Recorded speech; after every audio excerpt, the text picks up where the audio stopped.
South Africa's political landscape is once again being reshaped as former President Jacob Zuma and the Umkhonto Sizwe party take on the SABC in court.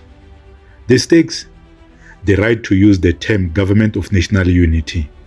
What does this mean for our democracy? But is this challenge a genuine concern or just another political maneuver? Stay tuned as we unravel the layers of this intense legal battle. Welcome back to Inkarhi Its Time, where we bring you the stories that matter most to our nation. In today's episode, we focus on a critical battle unfolding in the Johannesburg High Court. Former President Jacob Zuma and the Umkhonto Sizwe party are challenging the South African Broadcasting Corporation's use of the term Government of National Unity, a term they argue is misleading and unconstitutional. But why is this term causing such a stir? And what are the broader implications for South Africa's political landscape? More importantly, is Zuma's challenge a genuine fight for truth or just another political game? Let's break it down. They decide to put our country as if it's at war. We now need to be together so that we can have a government of national unity. That is meaningless, says nothing.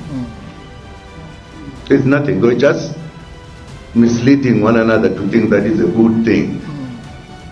Other people even thought that they could in fact be together with the DA because they just put this word, Government of National Unity. Others are hiding behind.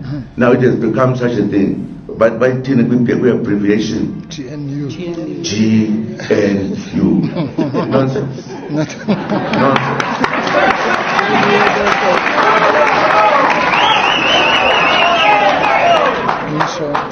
Now, if I was a journalist, I would have written a long article to help people here understand that it's just a fake. They just wanted to be together for various reasons of their own. You don't want to be bullied by the DA, as we see it daily. And it's kind of irritating what Helen Zille is doing. You have a partner that you don't even think twice to go and insult in the media and, or say also, we don't want to hear that. We were hoping that as a government of national unity, you're going to address poverty of the black child, how you're going to address inequality, and how you're going to address unemployment. But to come and show off on how powerful you are and make it about yourself and a big show, I mean, it makes a mockery out of this whole government of national unity, which, by the way, we warned them, to say, what is this? It's really a government that of neoliberal unity. Do you think it'll last? It will not last because, as a wise man say, izozala inkomoni this. What kind of a creature will come out of this GNU? What is it that brings together this GNU? This is just a way of the white minority, the capital, to maintain a power sharing, which is what they wanted since 1994. They wanted a power sharing, not power transfer. And now they have an opportunity once again to go into power sharing to protect what they want to protect, but not to allow black people to be sovereign, to take charge of their lives, to get hold of their minerals, their land, and progress in the manner in which they see fit to progress as a people. So they want to impose themselves into all of this without having won elections. The formation of the Government of National Unity is under the spotlight yet again. This comes after DA Federal Chairperson Helen Zille, in a clip that has gone viral on social media, was heard describing the GNU as a grand coalition. In its reaction, the EFF said this has proved its characterization of the GNU to be correct. The fourth largest party in parliament opted to be part of the Progressive Caucus, refusing to get involved in an arrangement which included the DA and Freedom Front Plus. The EFF, in its statement, also said that Zille's comment confirmed what it always suspected, that the real negotiations for the establishment of the GNU took place between the DA and Cyril Ramaphosa and not the ANC-NEC team led by Fikile Mbalula. The party further says it has been correct in asserting that the coalition of the DA and ANC was engineered by white capitalism through the manipulation of the rand. In a briefing at the ANC-NEC currently taking place in Boksburg, the ANC Secretary General Fikile Mbalula said the party will not entertain Zille's remarks and will instead focus on ensuring that the GNU delivers on its promises.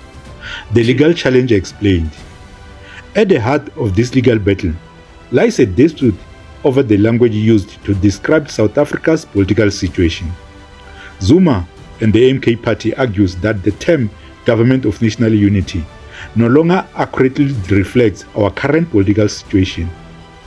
They highlight a recent statement of intent signed by the ANC and the DA, inviting other political parties to collaborate.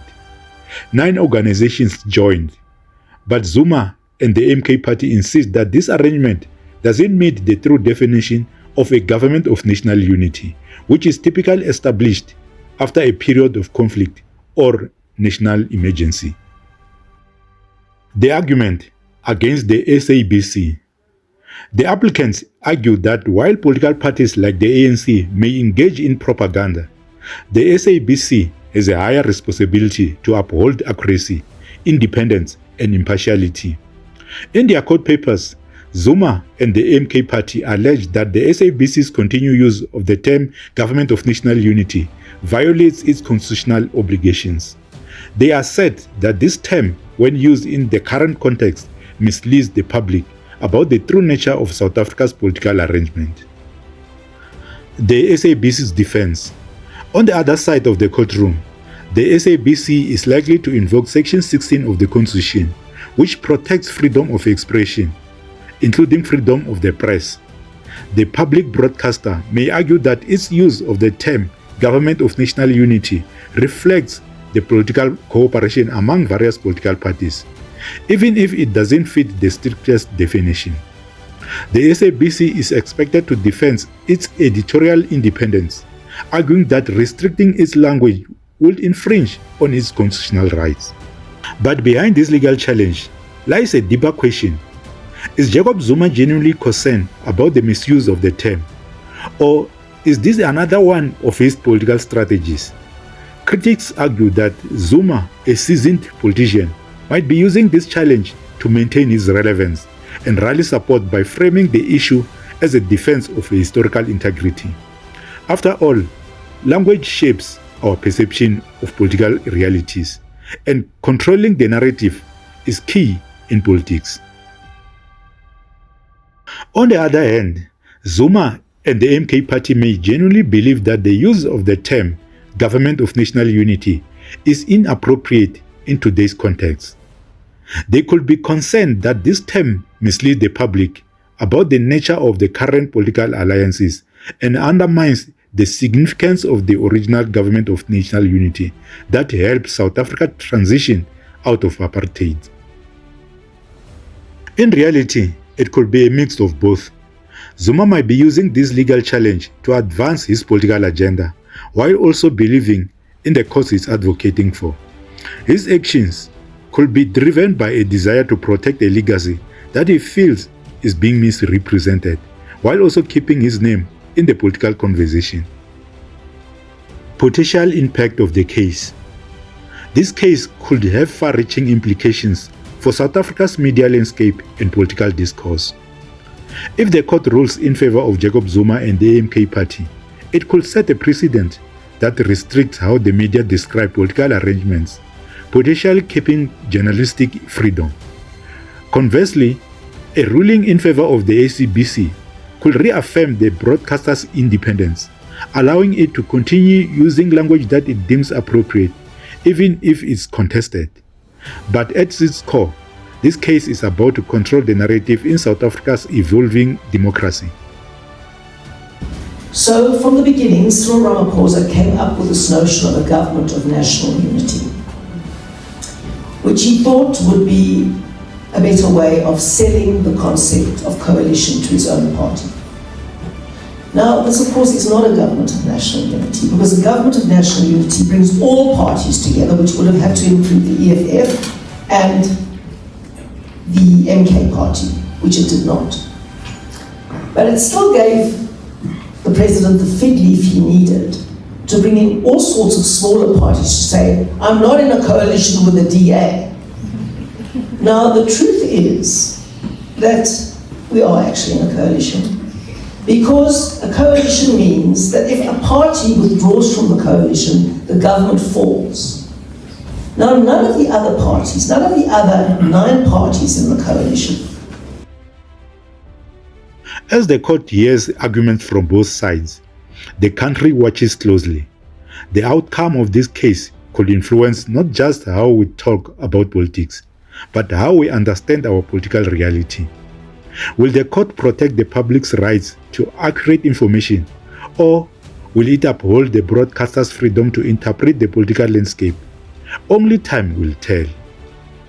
Thank you for tuning in to Inkarhi Its Time. If you found this analysis insightful, don't forget to like, share and subscribe. What are your thoughts on this legal battle? Do you agree with Jacob Zuma and the MK party, or do you side with the SABC? Let's hear your opinion in the comments below.